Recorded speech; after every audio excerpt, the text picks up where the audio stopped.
Alejandro asked, wondering if this is something that can be proven or disproven by your approach. It seems to me that the NBA, relative to other leagues, is in a constant cycle of one, enacting well-intentioned rules, that two, some players and coaches find the holes in to exploit mercilessly, and then three, having to enact new rules to counter these new problems.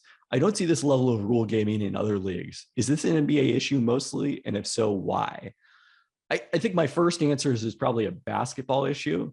There are some things in the NFL. There's kind of a cycle of how much contact are we going to allow in terms of illegal contact defending eligible receivers, how much contact in terms of pass interference. That happens, but it's not necessarily individual players, I think, exploiting it. It's more, team-wide strategies and just kind of the NFL dialing how much they want the offense-defense balance, which usually is going to tilt towards offense inevitably. So, we saw some of that with Peyton Manning versus the Patriots defense in the 2000s, but it's not the same degree, and it's not necessarily individuals in the way that you're talking about. I think part of the reason this happens, number one, there are 40 fouls per game on average in the NBA. Compare that to 12 penalties per game in the NFL.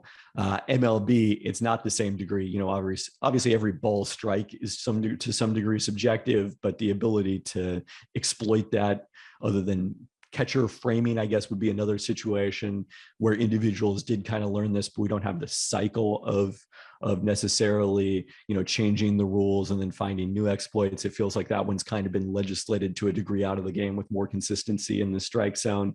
I mean, maybe there's some element in this in soccer that, I'm just not savvy enough to pick up, but I think it largely affects basketball. And why does it affect the NBA in particular? We'll compare it to college basketball or other levels.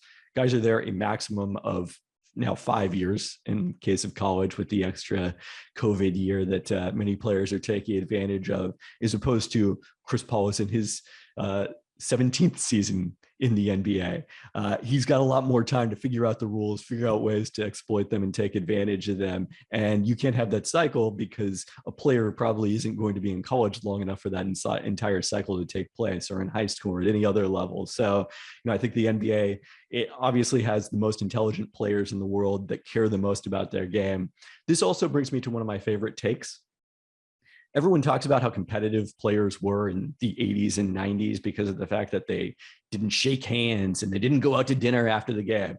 And my take here is, look, if players were really so competitive, they would have been taking more advantage of abilities to exploit the rules. There was more of a sense of, we can't, do things that are against the spirit of the game back then. But I've never seen a handshake or dinner after a game put any points on the board. Chris Paul, when he does the rip through move or whatever else, that puts a couple points on the board. That to me is a lot more competitive than whether you're buddies after the game. Thanks for watching ESPN on YouTube. For live streaming sports and premium content, subscribe to ESPN Plus.